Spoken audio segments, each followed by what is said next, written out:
రెడీనా? సార్ కిషోర్ గారు ఎక్కడ? ఏ వెంకటు అవు కిషోర్ గారు ఆన్ చేయాలి. ఓకే. Hello hello hello. ఇక్కడ సార్ యా, సినిమా చాలా మంచి హిట్ సార్. సంక్రాంతికి వచ్చిన అన్ని సినిమాలు కూడా బాగా హిట్ అయిపోయాయి. మీరు లేట్గా వచ్చినా కూడా మంచి బ్లాక్ బస్టర్ హిట్ కొట్టారు సార్. Thank you. సో ఈ మొత్తం ఈ ఎంజాయ్మెంట్ ఎలా చేస్తున్నారు సార్? సార్ ఈ సక్సెస్ని ఎలా ఎంజాయ్ చేస్తున్నారు అంటున్నాను. ఈ 2 years ఏదైతే మనం అంటే ఈ రోజు కోసమే కదా, ఎందుకంటే నాకు చాలా రోజుల నుంచి అవుట్ అండ్ అవుట్ ఎంటర్టైన్మెంట్, ఒక మంచి సెలబ్రేషన్ సీజన్ ఉంటుంది కదా, దాంట్లో సినిమా రిలీజ్ చేస్తే చూడాలని ఒక ఇది ఉండే. సో నేను థియేటర్కి వెళ్తే ఫుల్ ప్యాక్ జనాలు ఆ కామెడీ ఎంజాయ్ చేస్తుంటే ఎస్ దీనికోసమే కదా మనం అనుకున్నది ఈరోజు. So we reach that. So ఆ హ్యాపీనెస్, ఆ కాన్ఫిడెన్స్ ఒకటి ఇచ్చిందనమాట. యాక్చువల్లీ అంటే రవితేజ గారి గత సినిమాలు చూస్తే కొద్దిగా ఇబ్బందికరంగా ఉండే, కానీ ఇప్పుడు ఆయన ఫ్యాన్స్ మాత్రం మిమ్మల్ని ఓ రేంజ్లో పొగుడుతున్నారు. అది అది ఆయన తీసుకుంటే కాలే అండి. ఇలా చేద్దామన్న ఆయన చెప్పిన దీన్ని బట్టే దాని ముందుకు తీసుకెళ్ళడం జరిగింది. సత్య గారిది అది సాంగ్ తీసేశారు కదా, ఏమైనా పెడతారా? జాయిన్ చేస్తున్నాం అండి, ఇవాళ జాయిన్ చేస్తాం. ఇవాళ జాయిన్ చేస్తున్నారా? భీష్మ్ ఈ 2 సినిమాలు బ్లాక్ బస్టర్, అటు మనశంకర వరప్రసాద్, ఇటు ఇది, ఈ 2 చేస్తున్నప్పుడు మీకు కొద్దిగా ఏమైనా టెన్షన్ ఏమైనా ఉందా? ఎట్లా ఈ రెండింటికి ఇద్దరు కూడా ఎనర్జెటిక్ స్టార్సే, ఎలా అనిపించింది ఇద్దరితో? అంటే బయట నుంచి ఏ విషయాన్ని తెలుసుకునేవాడిని కాదు, బయట నుంచి ఏ ఒత్తిడిని రానిచ్చేవాడిని కాదు, అండ్ ఏం జరుగుతుందో అసలు నా దగ్గర రానిచ్చేవాడిని కాదు, తెలుసుకునేవాడిని కూడా కాదనమాట. సో ఇక్కడ ఏం చేయాలి, ఎలా చేస్తే బాగుంటుంది, ఏం చేస్తే హై వస్తుంది, సో ఆ పని మీద తప్ప వేరే దాని మీద ఫోకస్ ఏం చేయలేదండి. సో దానివల్ల నాకు ప్రెజర్ అని అనిపించలేదు నాకు. Okay. Sudhakar sir, Sankranti block buster కొట్టారు, సమ్మర్లో కూడా మళ్ళీ బ్లాక్ బస్టర్ పెద్ద కోసం వెయిట్ చేస్తున్నారు ప్రేక్షకులంతా, మెగా ఫ్యాన్స్. ఈ ఇయర్ 3 బ్లాక్ బస్టర్లేనండి. అంతేనా? అంతే. ఎలా ఉండబోతుంది సార్ అది? ఎలా వస్తుంది అవుట్పుట్, ఎలా వస్తుంది అది? ప్యారడైజ్ సూపర్గా వస్తుంది. ఓకేనా? కిషోర్ గారు ఇక్కడండి, ఇక్కడ కంగ్రాట్స్ అండి. Thank you sir. చాలా బాగా ఎంజాయ్ చేసాం. ఐమాక్స్ లాంటి థియేటర్లోనే సినిమాకి పడి నవ్వారు నిన్న. Thank you media show. Congrats. ఇంకొకటి అండి, ఇక్కడ సెన్సిటివ్ మ్యాటర్, చాలా సెన్సిటివ్ మ్యాటర్ని ఎలా రివీల్ చేస్తారా అని చెప్పి ఈగర్గా వెయిట్ చేసిన ప్రేక్షకులందరికీ కూడా థియేటర్లో సర్ప్రైజ్ ఇచ్చారు. రవితేజ గారితో మానస క్యారెక్టర్కి నేను నీకు చెప్పాను ఆల్రెడీ అని చెప్పించడంలో అవును ఒక పద్ధతి ఫాలో అయ్యారు మీరు. దానికి కంగ్రాట్స్ అండి. Thank you sir. ఇంకొక క్వశ్చన్ మీకు, ఈ సినిమాలో పర్టికులర్గా బయట జరిగే సోషల్ మీడియా కంటెంట్ అంతా తీసుకెళ్ళి పెట్టాలని చెప్పి ఆలోచన ఎవరిది? జనరేటర్లో పంచదార దగ్గర నుంచి అన్నీ వాడేశారు. యాక్చువల్గా ఏంటంటే అంటే మ్యాక్సిమం 70-80% ఆర్గానిక్ కామెడీ ఉంటుంది క్యారెక్టర్స్ కథ నుంచి. సో కొంచెం ఇప్పుడున్న జనాలు ఏంటంటే కొంచెం ఆ కామెడీ ఇప్పుడు ఇన్స్టాలో అండర్లైనంత వరకు నాకు ఆ ఇన్సిడెంట్లు అవేం తెలియదు యాక్చువల్ ప్రామిస్. నేను అసలు సోషల్ మీడియాలో ఉండను. సో ఆ సోషల్ మీడియాలో ఉన్న కామెడీ పోర్షన్ అంతా కూడా పవన్ వర్క్ చేసింది. ఓకే. పవన్ బాసిం శెట్టి, ఎందుకంటే తను బేసిక్గా ట్రెండ్లో ఉంటాడు. ఓకే. సో ఇప్పుడున్న జనాలకి అవి కూడా కొంచెం యాడ్ అయితే బాగుంటుంది అంటే, సో ఆ దృష్టిలో తను వర్క్ చేయడం జరిగింది. ఓకే. సుధాకర్ గారు చెప్పండి. ఇందాక మీరు మాట్లాడుతూ రివ్యూల గురించి కొంచెం మీరు ఎక్కడో హట్ అయినట్టు అనిపిస్తుంది. అవునండి, నిద్ర లేకుండా రివ్యూ వేసి అంటే మేము నెగిటివ్గా, అది కరెక్ట్ కాదు కదండి. ఇంతమందికి అంటే మేమేమి అంటే వేయొద్దని చెప్పట్లేదు, ఒపీనియన్ చెప్పండి. బట్ కానీ నిద్రలేసిపోయేపాటికే 2 o'clock రివ్యూ వేసాడు వాడెవడో, యూకేనో ఎక్కడ నుంచి. ఎలా ఎందుకని జరిగిందంటారా? ఇది ఏమన్నా దీని వెనకేమైనా కాన్స్పిరసీ ఉందంటారా? ఈ కాన్స్పిరసీ కాదండి, అలా తొక్కేయాలని కాదు. బట్ వాళ్ళు కూడా ఒకసారి ఆలోచించుకుంటే బెటర్ అని. అంటే మరి సినిమాకి ఇండియాలో షో స్టార్ట్ అవ్వకముందే రివ్యూ వేసి ఎలా ఉంది అలా ఉందంటే అది ఇంపాక్ట్ పడిద్ది కదా. అలా చేయొద్దు, మీరు వేసుకోండి. కనీసం ఫస్ట్ మార్నింగ్ షో అయిపోయిన తర్వాత వేస్తే బెటర్ కదా అని. ఓకే. కిషోర్ గారు కంగ్రాచులేషన్స్ అన్న. థ్యాంక్స్ అన్న. మీరు రవితేజ గారితో సినిమాలోనే ఒక సీన్ పెట్టారు, యాక్షన్ సీన్స్ చేసి కొంచెం అలసిపోయి దానికి రెస్ట్ ఇచ్చాను, ఇది ఫ్యామిలీ ఫన్ ఎంటర్టైన్మెంట్ అని. ఇది కాన్షియస్ కాలా సినిమా సబ్జెక్టులో నుంచి వచ్చిన సీనా, లేదంటే ముందే అనుకుని అసలు ఈ స్క్రిప్ట్ చేశారు? లేదన్న, ఆ సిచ్యువేషన్ యాక్చువల్గా ఫైట్కి సిచ్యువేషన్లో లీడ్లో ఉంటుంది అది. అంటే వరుసగా ఇలా చేశాను సో డైట్ చేద్దాం అనుకుంటున్నానంటే, ఏం డైట్ అంటే ఫైట్ డైట్ అంటాడు. సో సీన్ ఒక మామూలుగా ఫైట్ ముందు ఒక కాన్సెప్ట్ రివీల్ అంటే ఒక లీడ్ తీసుకుంటాం కదా, అందులో భాగంగా షూట్ చేయడం జరిగింది. సో అనుకున్నాం ఫైట్, తర్వాత ఓవరాల్ ఫ్లోలో సరే ఫైట్ లేదనుకున్న ఆ డైలాగ్ మాత్రం వాడడం జరిగింది. చాలా సీన్స్లో ఇంకో కొత్త కోణం తీసుకున్నారు. అలాగే చాలా కాంప్లికేటెడ్ సీన్ అయినా ఇందాక మనోడు అడిగినట్టు మానసాకి రివీల్ చేసే సీన్ ఉంది. జనరల్గా అలాంటి సీన్ని చాలా ఎమోషనల్గా చాలా Dramatized గా. బీభత్సంగా తీస్తారు. అవును. మీరు చాలా సింపుల్గా చెప్పేసి దాన్ని ఎలా అసలు ఏమని అంటే ముందే ఇదే అనుకున్నారా, ఇంకా వేరే వేరే లేదు అనుకుని అక్కడికి వచ్చారా? నాకు ఫస్ట్ నుంచి ఏంటంటే ఇందులో నాకు బాగా ఛాలెంజ్ ఏంటంటే సీరియస్గా ఇప్పుడు ఈ సిచ్యువేషన్ అంటే డ్రామటైజ్ చేసి అలా నాకు పెళ్ళింది అనగానే ఒకలా చార్జ్ వెళ్ళి అట్లా కాకుండా మొత్తం బ్రేక్ చేద్దాం. అసలు చాలా క్యాజువల్గా లోపల ఆడికి భయమే, ఏం చేస్తున్నాను కంగారు ఆ క్యారెక్టర్, ఆ కంగారు భయంలో ఒక విచిత్రంగా తెలియకుండా చెప్పేస్తాం మనం. అది నేను ఛాలెంజింగ్గా తీసుకుని అలా చెప్తే ఎలా ఉంటుందనే దానివల్ల నాకు అంటే సీన్ రెగ్యులర్గా ఉంది, ఆ ట్రీట్ చేసే విధానాన్ని కొత్తగా చేద్దామనే ఉద్దేశంతోనే దాన్ని మొత్తం అలా డీల్ చేశాను. కిషోర్ గారు భీమ్స్ గారు భయ్యా మీరే మొన్న వచ్చిన అదే Shankar Varaprasad blockbuster, so దానిలో కూడా నాస్టాలజికల్ సాంగ్స్ని వాడారు. భరత మహాశైలు కూడా సూపర్ హిట్, దీనిలో కూడా మీరు నాస్టాలజికల్ సాంగ్స్ని వాడారు. ఈ ఒకే టైంలో జరిగిన సినిమాలు ప్లస్ ఇది క్రియేటివ్గా మీ ఐడియానా లేకపోతే దీనికి అసలు కారణం ఏంటి? ప్లస్ ఇద్దరు డైరెక్టర్లు కూడా నాస్టాలజికల్ సాంగ్స్ వాడడానికి అది మీరే చేయడానికి నేను వర్క్ మాత్రమే చేశానండి, ఐడియాలు మాత్రం డైరెక్టర్ గారిది. ఇందులో రెండు. ఎస్. కిషోర్ గారు యా కుమార్ గారు, congratulations sir. Thank you. Sunil గారిని ఏంటి సార్ కామాంధుడిని చేసేసారు? లేదు సునీల్ అన్న యాక్చువల్గా చిత్రలహరి ముందు ఫస్ట్ మళ్ళీ కామెడీ క్యారెక్టర్ ఎంట్రీ వచ్చి చిత్రలహరి. సో దాని ముందు సునీల్ అన్నారు మళ్ళీ నాకు మళ్ళీ కామెడీన్గా చేయాలని ఉంది తమ్ముడు సపోర్టింగ్ అంటే ఫస్ట్ చేసిన చిత్రలహరి. అక్కడి నుంచి మళ్ళీ మాకు ఒక చిన్న ఫ్రెండ్షిప్ ఉందన్నమాట. సో మళ్ళీ ఇది చేస్తున్నప్పుడు ఏంటంటే సునీల్ అన్న సెటిల్ కామెడీ కాకుండా ఆ టైంలో దుబాయ్ సీను సొంతం అంటే అసలు ఆ టైమింగ్ కానీ అది ఇంకా ఇంకొకరు రాదు. అది ఆయన మళ్ళీ హోమ్ టౌన్కి వచ్చినట్టుంది మీ సినిమా చూస్తుంది. అసలు ఆ డబ్బింగ్కి నిజంగానే 3 days తీసుకొని ప్రతి డైలాగ్కి ఇంకా ఎలా చెప్తే కొన్ని మీకు ఆ షాపింగ్ మాల్లో ఉంటుంది పద్మవ్యూహమా పార్కింగ్ అంటే యాక్చువల్ డైలాగ్ వేరే ఉంటుంది, ఆయన డబ్బింగ్లో దాన్ని అడుగుని మార్చాడు, దానికి మొత్తం థియేటర్ అంతా నవ్వారు. సో అంత ఎఫర్ట్ పెట్టాడు ఆయన. సో రవితేజ గారిలో కూడా ఆయన రెగ్యులర్గా కనిపించే మేనరిజమ్స్ లేకుండా మాకు చాలా ఫ్రెష్గా ప్రజెంట్ చేశారు. అంటే రవితేజ గారు అంటే ఆయన బాడీ లాంగ్వేజ్ ఆన్ స్క్రీను మాకు బాగా అలవాటైన రవితేజ గారు రెగ్యులర్ మేనరిజమ్స్ ఏమీ లేకుండా ప్రజెంట్ చేయగలిగారు. అదే కాన్షియస్గా తీసుకుని డెసిషన్. అంటే నాకు బేసిక్గానే రాసుకునేటప్పుడు ఒక క్యారెక్టర్ నేను ఒక బిహేవియర్తో రాసుకుంటా కదా. సో ఆయన ఫస్ట్ చెప్పింది ఏంటంటే ఇది నువ్వు ఏదైతే అనుకుంటున్నావో నేను నిన్ను ఫాలో అయిపోతాను. సో నేను చే టైంలో కూడా రామ్ ఏమన్నారంటే నేను నిన్ను ఫాలో అయిపోతాను. సో నాకు తెలియకుండా నేను ఈ క్యారెక్టర్ ఇలా బిహేవ్ చేస్తున్నాను రాసుకుంటాను, వాళ్ళకి ఇలా చెప్తాను, వాళ్ళ ఓన్ స్టైల్లో దాన్ని చేస్తారు. ఇందులో కూడా షూట్ చేసేటప్పుడు 2-3 సార్లు ఇలా చెప్పేసి వెళ్ళిపోతాను నేను. రవి గారు రాంబాబు ఏంటి వచ్చాడు చెప్పేసి వెళ్ళిపోతున్నాడు, ఏంటి ఒకసారి వెనక్కి రమ్మని ఇట్లా ఏంటి ఆగాలి కదా చెప్పేసి వెళ్ళిపోతున్నాడు చూడాలి కదా ఏం చేస్తున్నాడు. సో అట్లా ఆ బిహేవియర్ నాకు ఆయన చేయడం వల్ల కొత్తగా ఉంది. హీరోయిన్స్ డింపుల్ అయితే సో హీరోయిన్ అండ్ మీరు అంటే క్యారెక్టరైజేషన్స్లో ఒక ఫ్లిప్ కనిపించింది. అంటే ఇప్పుడు మీ క్యారెక్టరైజేషన్ ఒక కొత్త పర్సెప్షన్ మార్చే విధంగా మీ ఇద్దరు క్యారెక్టరైజేషన్స్ భర్త మహాశైలి విజ్ఞప్తి నుంచి ఒక డిఫరెంట్ టేక్ అవే తీసుకున్నాయి అనిపిస్తుంది, ఆషికా గారు కానీ మీరు కానీ.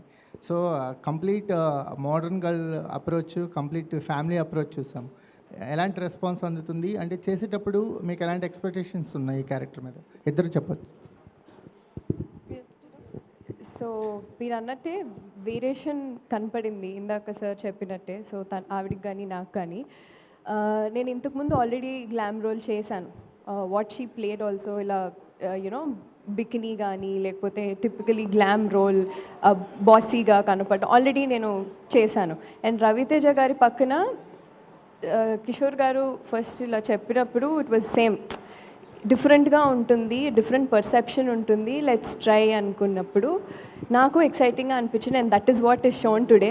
ఈరోజు ప్రతి ఒక్కళ్ళు everybody is talking about my eyes. So I think it's worth the while for a change. Yes. అంటే కన్నడలో ఈ ముందు గ్లామరస్ రోల్స్ మోడర్న్ క్యారెక్టర్స్ చేశాను, కానీ తెలుగులో ఇంతవరకు ఆ స్పేస్ని ఎక్స్పోజ్ చేయలేదు. But for the first time for Kishore sir to think Ashika ఇది చేయాలనుకున్నదే ఐ ఫెల్ట్ ఓకే, ఆ చేంజ్ ఓవర్ బాగుంటుందని. అండ్ ఈ character just modern looks or just లుక్స్కి మాత్రం కాదు, ఆ థాట్ ప్రాసెస్, ఆ క్యారెక్టరైజేషన్ కూడా అలాగే ఉంది.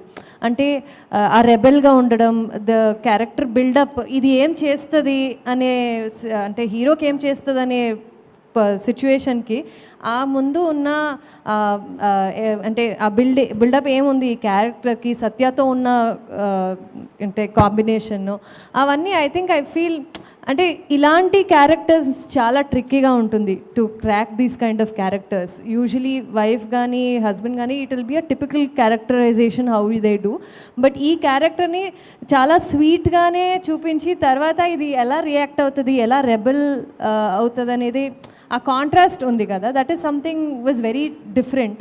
అండ్ దాన్ని it is very well portrayed on screen also. And ఇప్పుడు అన్ని స్క్రీన్స్లో they are all looking up to my character very well, Manasa క్యారెక్టర్ని, and how glamorously, how differently from Varalu I'm looking అనేది స్క్రీన్ మీద చూస్తే నాకు కూడా ఐ థింక్ అంత డిఫరెన్సియేషన్ కనిపిస్తుంది. అండ్ సార్ క్యారెక్టరైజేషన్ని చాలా బాగా చేశారు. That is something I'm very very happy and proud of. Director Ashika garu, actually continuation question for that ఇద్దరికి హీరోయిన్స్కి.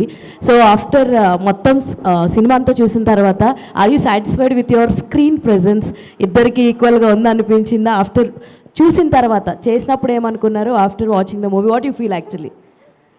అవును, I'm very happy and satisfied.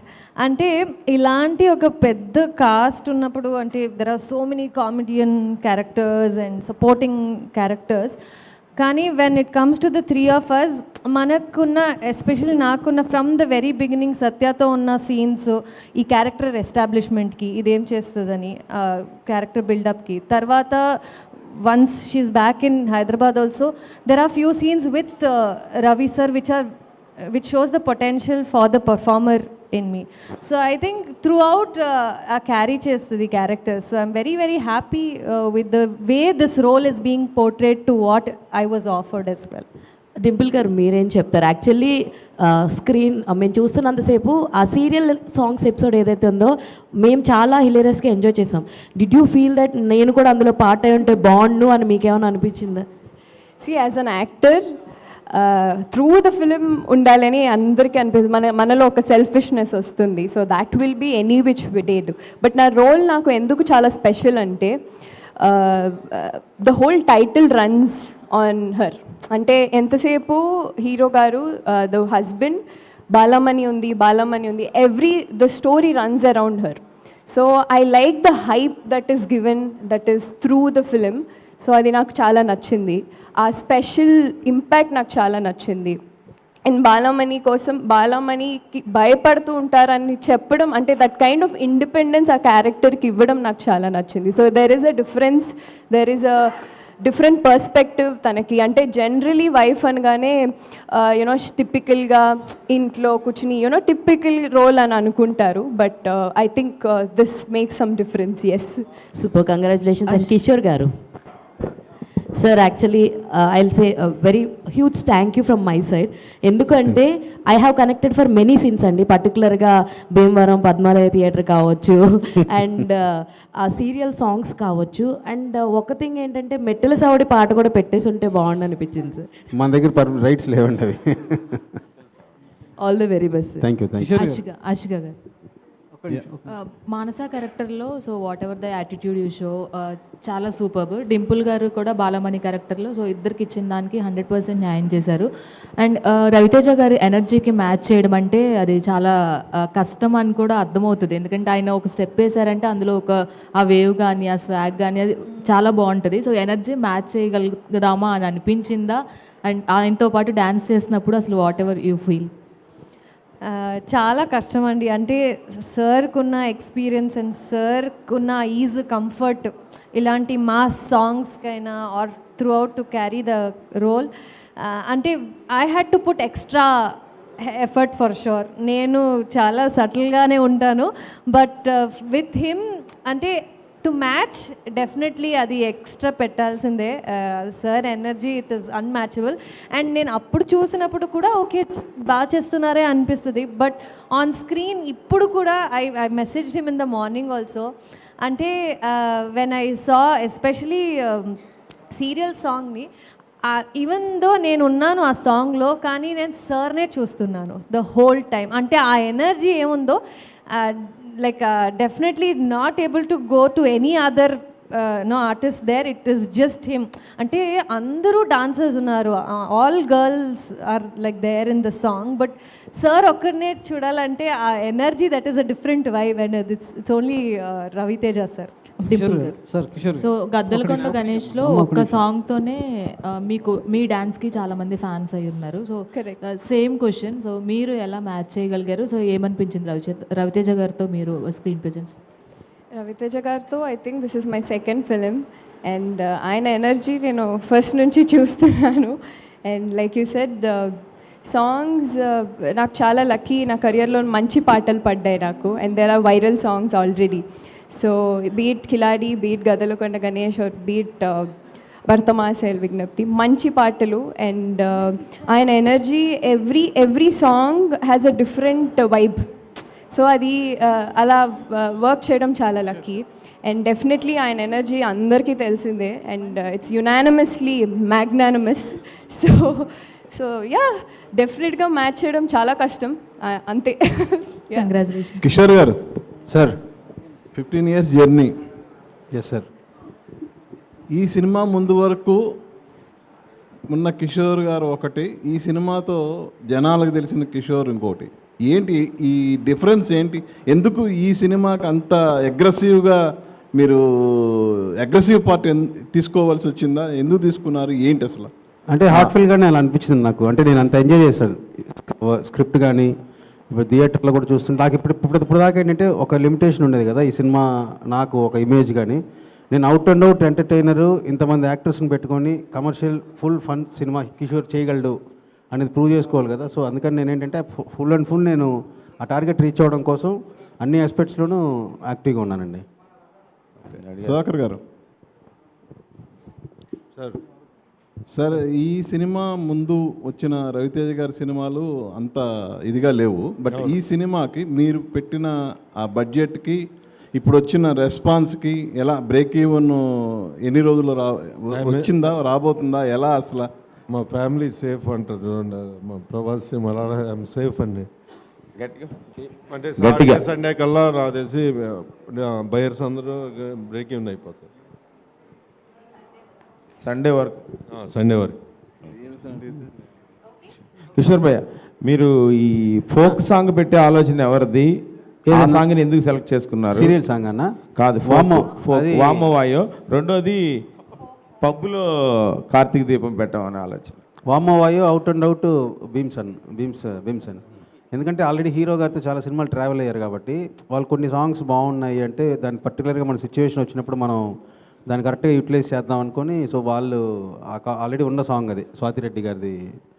So Karthika దీపం అనేది నేను ఎప్పటి నుంచో నా మైండ్లో తిరుగుతుంది, పబ్బులో ఇలాంటి ఒక సాంగ్ చేస్తే ఎలా ఉంటుందని. కరెక్ట్ కుదిరింది, అది నేను అనుకుంది. కిషోర్ గారు, అంటే ఈ కథ రాసేటప్పుడు అనార్కలి ఏమన్నా తాగారా ఏంటి? అనార్కలి యాక్చువల్గా ఇందులో ప్రోడక్ట్ అదో కథలో ఒక భాగం, బట్ త్రూ అవుట్ వెళ్ళేటప్పుడు ఏంటంటే అనార్కలి అంటే మళ్ళీ వైన్ సెన్సారు, దాన్ని బ్లర్ చేయాలి, అన్నీ చాలా ఇబ్బందులు ఉంటాయి.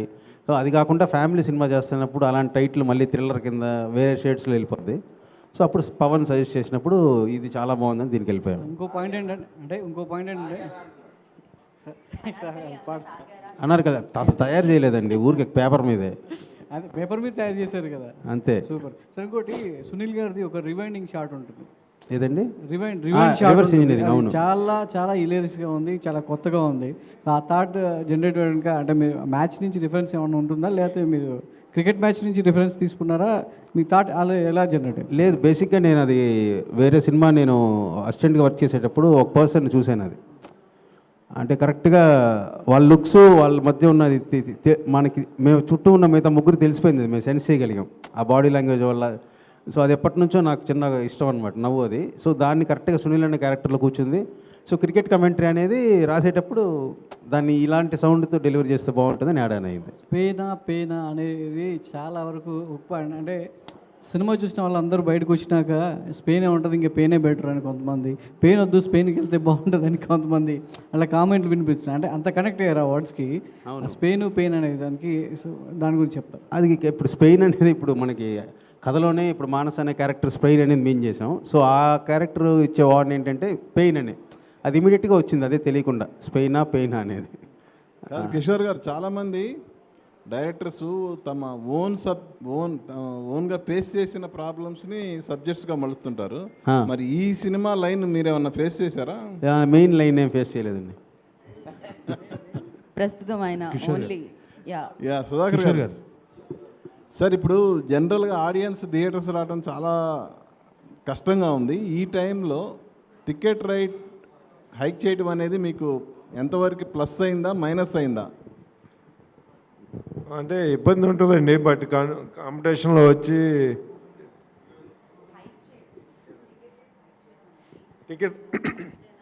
టికెట్ రేట్లు హైక్ చేయలేదండి. ఇక్కడ అసలు మేము అప్లై కూడా చేయలేదు, టికెట్లు పెంచబడిన రేట్లు అప్లై కూడా చేయలేదు. ఓన్లీ ఇక్కడ ఉన్న రేట్లు ఆంధ్రాలో ఇవ్వమని అడిగాం అంతే. ఓకే, మామూలు ఇక్కడ మా సింగిల్ స్క్రీన్ 175 అండి, మల్టీప్లెక్స్ వచ్చి 200 రూపీస్ తెలంగాణలో, అక్కడ వచ్చి 195 rupees single screen, 250 multiplex. So ఇక్కడ హైక్ చేయకపోవడం అనేది అడ్వాంటేజ్ అయిందా మీకు? అంటే అడ్వాంటేజ్ అంటే ఉంటుంది కదండి, కొంచెం అన్న అడ్వాంటేజ్ అవుతుంది. లాస్ట్ క్వశ్చన్ అండి సార్. భర్త మహాశైలకు విజ్ఞప్తి అన్న టైటిల్ వచ్చినప్పుడు చాలామంది రవితేజ గారు ఏంటి, ఈ టైటిల్ ఏంటి అని కొంత కాంట్రవర్సీ వచ్చి తర్వాత ఇప్పుడు సక్సెస్ అనేది you are seeing it. So first of all congrats for that. అంటే టైటిల్ పెట్టినప్పుడు రవితేజ గారికి టైటిల్ ఏంటి అన్నప్పుడు what is your opinion sir? అంటే అది చాలా రోజులు యాక్చువల్ డిస్కషన్ నడిచింది. మన చుట్టూ టీం ఉంటాం కదా పనిచేసే వాళ్ళు, అదే ఆయన మీద భర్త మహాశైల విజ్ఞప్తి, ఆయన మీద ఎందుకు అంత పెద్ద టైటిల్ ఎందుకు, కొంచెం ఈజీగా క్యాచ్గా సింగిల్ వర్డ్ అయితే బాగుంటాయి. ఇవన్నీ ఇలాంటి టైటిల్ పెట్టినప్పుడు ఇలాంటి డిస్కషన్ కామన్గా జరుగుతాయి. సో 1 మంత్ దానికి ఇంకా ఆన్సర్ చెప్పి మేము అందరూ కన్విన్స్ అయ్యి ఇలా బాగుంటుందని ఒక 1 మంత్ రన్ అయిన తర్వాత కాల్ తీసుకున్నాం. తప్పుడు హీరో అన్నారు నీ కాల్ తీసుకొని నువ్వే అని. అండ్ లాస్ట్లో డంషలట్స్ పెట్టి అది ఒక 2 minutes అలా కట్ చేశారు, అది లెంత్ తీసిన సార్, లేకపోతే అంటే అది బాగా వర్కౌట్ అయితే ఇంకా ఎక్కువ ఉంటాయి అయింది. ఇంకా టువర్డ్స్ క్లైమాక్స్ వెళ్ళిపోతున్నాం కదా అని కొంచెం ఇంకొక బిట్ మురళీధర్ గౌడ్ది ఉంది, ఆయన ఉంది మురళీ గారిది, ఇంకా టువర్డ్స్ క్లైమాక్స్ వెళ్ళిపోతున్నాం కదా బ్రేక్ ఎక్కువ పడుతుందని అది తీసేయాల్సి వచ్చింది. కిషోర్ గారు, so first of all team మొత్తానికి కంగ్రాచులేషన్స్. Thank you. సో అంటే ఫస్ట్ నుంచి మీ ఫిలిమ్స్ చూసుకుంటే అంటే చిత్రలహరి కానీ లేదా ఉన్నది ఒకటే జిందగీ, నేను శైలజ, ఇవన్నీ కూడా ఎక్కువ ఎక్కడ టైం ఏది కూడా 2 hours 20 minutes దాటింది లేదు. అవును, అంటే కొన్ని సినిమాలు బాగున్నా ఎక్కువ రన్ టైం అయిపోయింది, అబ్బా ల్యాగ్ ఎక్కువ అయిపోయింది అనుకుని ఉంటాం. బట్ మీ ఫిలిమ్స్లో ఈ రన్ టైం విషయంలో ఎలాంటి కేర్ తీసుకుంటారు మీరు? అంటే నేను ఒకసారి అయిపోయిన తర్వాత ఏమన్నా కట్ చేసేయాలంటే ముందే చేసుకుని లేదు, కొన్ని ముందే. ఇప్పుడు చిత్రలహరి ఉంది, సో 2 hours ఉంటుంది కరెక్ట్గా సినిమా. ఇంకా ఏదైనా యాడ్ చేద్దాం 10 minutes అంటే ఇది ఇంకే షూట్ చేసేయడానికి లేదు, చేసింది కూడా ఏం లేదు. కొన్ని తీసిన తర్వాత మనకి అనిపిస్తాయి, అది ఎక్కువ కూడా ఉండదు అనమాట, ఒక మ్యాక్సిమం 6-7 minutes అలాంటివి తీసేయడం తప్పిస్తే. అంటే కావాలని ఇందులో చేయాలని కాదు, ఆ టైంలో మనం, ఎందుకంటే అన్ని థిన్ లైన్స్ కదండి, చాలా సింపుల్ లైన్స్ కదా, దాన్ని ఒక టైం కంటే కూడా మనం ఎక్కువ ఎక్స్టెండ్ చేస్తే అది కరెక్ట్గా ఉండదు. సో అందుకని కథలో నుంచే ఫాస్ట్గా వెళ్ళిపోతే బెటర్ అనే ఉద్దేశంతో అలా లాక్ చేయడం జరిగింది. Thank you sir, thank you. Kishore గారు, ఫన్ ఫ్యామిలీ చాలా ఇంట్రెస్టింగ్గా స్వీట్ రివెంజ్ ఇవన్నీ జరుగుతూ టువర్డ్స్ క్లైమాక్స్కి వచ్చేప్పటికి ఎలా క్లోజ్ చేస్తారా, ఎలా కన్విన్స్ చేస్తారా, ఎలా అని అనుకున్నాము. సో ఈ క్లైమాక్స్ని మీరు మీ వేలో ఎలా కన్విన్స్ చేస్తున్నారు? కన్విన్సింగ్ అది నిన్న కూడా చాలా ఇంకా చాలా అనుకున్నారా, లేదా ఇదే లేదు, ఒక 8-8 versions అనుకుని దీన్ని సడన్గా అప్పటిదాకా ఒక డ్రామాలోకి ఫ్లిప్ కొట్టినా కరెక్ట్గా ఉండదు, క్లాసులు వీకినట్టు అలా కాకుండా మీకు తెలియకుండానే ఈ హీరో క్యారెక్టర్లో ఒక జెన్యూనిటీ ఉంది.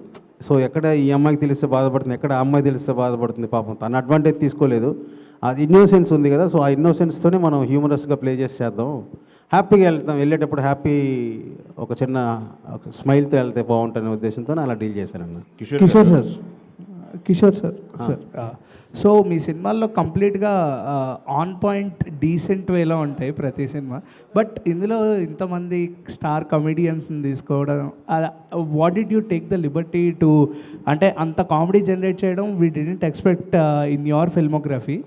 దిస్ ఇస్ హ్యూజ్ అనమాట. ఫస్ట్ హాఫ్ అయితే ఫుల్ ఆన్ లాఫ్స్, అందరు నవ్వుతూనే ఉన్నారు. అండ్ జెంటిల్ మ్యాన్స్ కామెడీ అని కూడా వినిపించింది. ఎక్కువ మెన్నే కనెక్ట్ అయ్యారు కామెడీకి. So how did you achieve this feat, అంటే what you want to say? లేదు, నేను ఈ కథ మొదలుపెట్టినప్పుడే నా టార్గెట్ ఏంటంటే అవుట్ అండ్ అవుట్ కామెడీ చేయాలి. సో అది మైండ్లో ఫుల్ ఎంటర్టైన్ చేయాలని పెట్టుకొని దాని తగినట్టు కాస్టింగ్ ఇది చూస్ చేసుకున్నాం. సో టార్గెట్ అదే. సో అందుకనేసి కిషోర్ గారు కంగ్రాచులేషన్స్ అండి. సో మూవీ చాలా బాగుంది. బట్ ఒక్కటేంటంటే నాకు అర్థం కాంది, సో చాలా వరకు బాలామణి గారి క్యారెక్టర్కి చాలామంది కనెక్ట్ అవుతారు. బికాస్ ప్రతి ఒక్కరు అంటే లైక్ వైఫ్స్ హస్బెండ్ వాళ్ళకే కావాలనుకుంటారు. బట్ మాన్సా గారి క్యారెక్టర్ కూడా చాలా బాగుంది. కానీ బట్ ఎండ్ కార్డ్ అన్నది ఇచ్చారు సరే, బట్ రామ్ సత్య గారు ఎవరి దగ్గరికి వెళ్ళారండి, అది క్లారిటీ ఇవ్వలేదు. లేదు, మానస చెప్పింది కదా లాస్ట్లో, నాకు తన్నేం పెళ్లి చేసుకొని నీ నుంచి తీసుకెళ్ళిపోవడం లేదు, ఓకే నాకు బాధ వేసింది అలా చేసినప్పుడు. బట్ ఎప్పుడైతే చావును కూడా లెక్క చేయలేదో ఇంకా నా కోపం మీనింగ్లెస్ అంటే తను ఇంకా క్షమించి వదిలేసినట్టే. If you are in that situation, మీరు ఒకవేళ రామ్ సత్య గారి సిచ్యువేషన్లో ఉంటే నేనా? మీరు ఏది చూస్ చేసుకుంటారు, ఎవరిని చూస్ చేసుకుంటారు? నేను అసలు సెకండ్, అది వేరే స్టోరీ. అది okay, maybe Spain.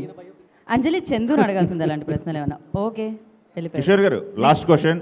Yes sir. Climax విషయంలో చాలా రోజులు మదన పడ్డారని, వెంకటేష్ గారు చేయాల్సిన సినిమా అని చెప్పి బయట టాక్ నడుస్తుంది, నిజమా కాదా? ఈ సినిమా ఈ సినిమా లేదు అసలు లేదు. ఫస్ట్ స్టార్టింగ్ నుంచే రవి గారి కోసం చేసుకుంది.